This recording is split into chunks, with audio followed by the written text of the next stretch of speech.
Charles Bietri, bonjour. Bonjour. Bienvenue au Buzz Média Orange Le Figaro. Alors vous êtes l'ancien patron des sports de Canal+, ancien patron du PSG et désormais vous êtes le directeur d'Al Jazeera Sport France. Alors cette chaîne qatari a fait une entrée fracassante dans le foot français. Al Jazeera a racheté le PSG et Al Jazeera Sport France a racheté une partie des droits de la Ligue 1, 2 matchs et des magazines. Et puis surtout, on l'a vu la semaine dernière, a racheté 113 matchs de la Champions League. Vous investissez beaucoup dans le foot français. C'est en pure perte ? Ah non, sûrement pas. Sûrement pas. Non, j'ai des patrons. Le Qatar est peut-être un pays riche, mais la société Al Jazeera et les actionnaires sont des gens extrêmement sérieux, extrêmement pointilleux, précis, et ils sont pas là pour perdre de l'argent. C'est-à-dire que vous allez le rentabiliser en lançant une chaîne payante. Est-ce que vous pouvez nous en dire plus sur la stratégie ? On va lancer 2 chaînes payantes. D'abord, il faut bien séparer toujours. Le PSG, c'est le PSG, avec un QSI qui est propriétaire du PSG. Nous sommes le groupe Al Jazeera. C'est pas du tout la même chose. C'est comme si on disait, je sais pas, le Figaro et le Monde, c'est la même chose. Non, et c'est 2 propriétaires différents qui font des choses dans le même pays. Donc vous lancez 2 chaînes, c'est ça ? Donc on lance 2 chaînes pour le prix d'une. Ouais. Faire un peu de commerce tout de suite. Et on verra quoi ? On verra du sport, pas que du football. D'accord. J'insiste bien, on verra du sport. On verra 2 fois 24 heures sur 24, c'est-à-dire on va offrir 48 heures de programme chaque jour de sport. La majorité, ce seront des grands événements, des événements en direct le plus souvent possible. Et puis il y aura un petit peu d'infos, il y aura des magazines, il y aura des talks, il y aura des enquêtes, de l'investigation. Enfin, c'est de vraies chaînes de télévision. C'est-à-dire que vous concurrencez directement Canal+ Sport et l'équipe TV, c'est ça ? Ouais. Et Infosport. Ouais, c'est à la fois des chaînes d'infos et des chaînes d'événements. C'est-à-dire qu'on peut pas faire une chaîne. C'est comme si on disait TF1 concurrence LCI. Non, il y aura un peu d'infos sur une chaîne de sport parce qu'évidemment il faut qu'il y en ait. Mais notre vocation n'est pas d'être une chaîne d'infos comme l'équipe TV ou Infosport. C'est d'être une chaîne de sport. Qui se rapprochera de la qualité des programmes de ce que fait Canal+. Plus que Canal Plus Sport. Ouais. Donc c'est plutôt ça. Disons que c'est une chaîne relativement haut de gamme au niveau de la programmation. Au niveau de la qualité, j'espère. Ça dépendra de la façon dont on travaillera. Voilà, mais on est face à personne. C'est un projet unique et original. D'accord. Et alors, le téléspectateur français, s'il veut regarder, il faut qu'il achète quoi ? Et il le regardera sur le câble, le SAT, la DSL. Il pourra le regarder partout. C'est une chaîne payante, c'est vrai. C'est une chaîne dont le tarif sera très très nettement inférieur à peu près tout ce qu'il y a sur le marché. Me demandez pas combien, comme vous alliez moins de 10 euros ou plus de 5 euros. Comme c'est pas public, je vais pas le dire. Donc c'est du low cost pour du premium, c'est ça ? Du low cost pour du premium. Ça sera prix assez faible pour une qualité premium. Enfin, low cost, ça dépend.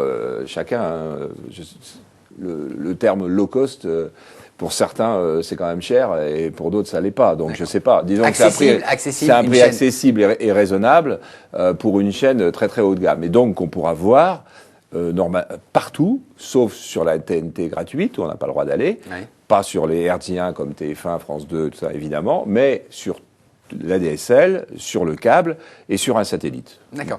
Alors, est-ce que vous allez embaucher 100 à 150 personnes pour faire ces 2 chaînes ? Est-ce que vous allez débaucher des stars du sport à la télé ? Je pense aux commentateurs du Gary, Lisa Razou, Zidane peut-être ? Ma réponse est je sais pas en ce moment, mais vraisemblablement non. Il est sûr que les 2 tiers de l'équipe, vous les connaissez pas et ils ont sans doute d'ailleurs jamais fait de télé. Eux ne savent même pas que je pense à eux. Après, il y aura un noyau de cadres, évidemment, pour tenir 2 chaînes qui seront des très très bons journalistes ou de très très bons techniciens, parce que c'est pas que des journalistes une télé. Il y a beaucoup de monde derrière. Après, au niveau des vedettes. Honnêtement, pour le moment, je ne me pose pas la question. La question, c'est de faire les programmes, c'est de les distribuer. Je reçois tellement de candidatures que je ne pense pas que ce sera le problème. Ouais. Alors, on le voit, Al Jazeera a fait de la France sa tête de pont. Est-ce que Al Jazeera Sport a une stratégie pan-européenne, c'est-à-dire acheter les droits en Angleterre, en Italie, en Espagne? C'est à un moment, on a encore quelques années devant nous, hein, la France, c'est la tête de pont. Effectivement, c'est la première fois en Europe que Al Jazeera va construire une chaîne de sport. Ensuite, il y en aura d'autres. En Europe, mais pas seulement en Europe. Hein. Et il y en aura, je pense qu'il y en aura aux États-Unis, je pense qu'il y en aura en Australie, je pense qu'il y en aura ailleurs, en fonction déjà de la réussite de notre projet français, qui est quand même très important pour la suite des événements, quoi. Alors, ce qui veut dire, Al Jazeera, d'ici à 2022, l'organisation de la Coupe du Monde de football à Doha, Al Jazeera a l'ambition d'être la chaîne sportive mondiale? Je ne sais pas, je crois pas qu'il faille mettre forcément des étiquettes. Si ça marche bien en France, bon, on ira étape par étape. On n'est pas obligé d'avoir une chaîne dans tous les pays du monde quand il y aura la Coupe du Monde en 2022. D'abord parce que c'est impossible. Ensuite, ce serait une ambition quand même un peu démesurée. Les gens avec qui je travaille sont des gens, vous ne pouvez pas vous imaginer à quel point ils sont sérieux, à quel point le budget est quelque chose d'important, puisque cette image, l'argent qui dégouline et tout ça, elle est tellement fausse, tellement ridicule, et qu'il n'y a qu'à voir les chiffres qui ont été mis sur le marché français. Hein. Pour le moment, Canal+ a mis 420 millions d'euros pour avoir 2 matchs, là où nous on met 90 pour avoir 2 matchs aussi. Et sur la Ligue des Champions, on dit qu'on a mis 60 millions, c'est sûrement pas plus, mais je ne donne pas le chiffre exact, pour avoir 133 matchs et 32 soirées entières, là où Canal a mis un peu plus de 50 millions pour avoir 12 matchs. 12 matchs secs. Et la finale est ailleurs. Alors, vous débarquez, le foot français vous aime bien, puisque vous venez avec de l'argent. Je crois qu'il m'aimait bien avant. Il vous aimait bien avant, il vous aime depuis très longtemps. En revanche, avec Canal, c'est la guerre ou... Ah non. Vous les connaissez bien, vous leur piquez des matchs quand même. Non, attendez, la guerre, c'est en Afghanistan, c'est en Libye, c'est où vous voulez. La guerre commerciale. Là, il y a un problème de concurrence qui arrive, qui pour moi n'est pas exacerbée, ne peut pas être forte. Faut quand même pas oublier que j'ai fait 18 ans à Canal et que c'est quelque part un petit peu mon bébé avec André Rousselet et d'autres. Mais enfin, je veux dire, c'est ma vie, beaucoup de mes amis sont encore là-bas. Je ne conçois pas ça en termes de guerre. Est-ce que Canal vous avez vu arriver? Est-ce qu'ils avaient anticipé l'arrivée d'Al Jazeera?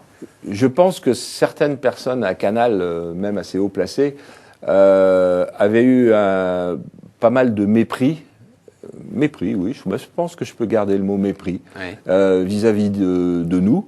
Je pense que maintenant, je veux dire, ils ne nous prennent pas pour des ogres qui vont tout dévorer, mais enfin, ils savent qu'on existe déjà. Très bien, Charles Bietri, merci beaucoup, bonne chance pour la chaîne. D'ailleurs, elle sera disponible quand? En juin, en juillet? En mai, en juin ou en juillet? En mai, juin ou juillet, très bien. Pas encore. Et nous nous retrouvons demain avec un nouvel invité. Merci.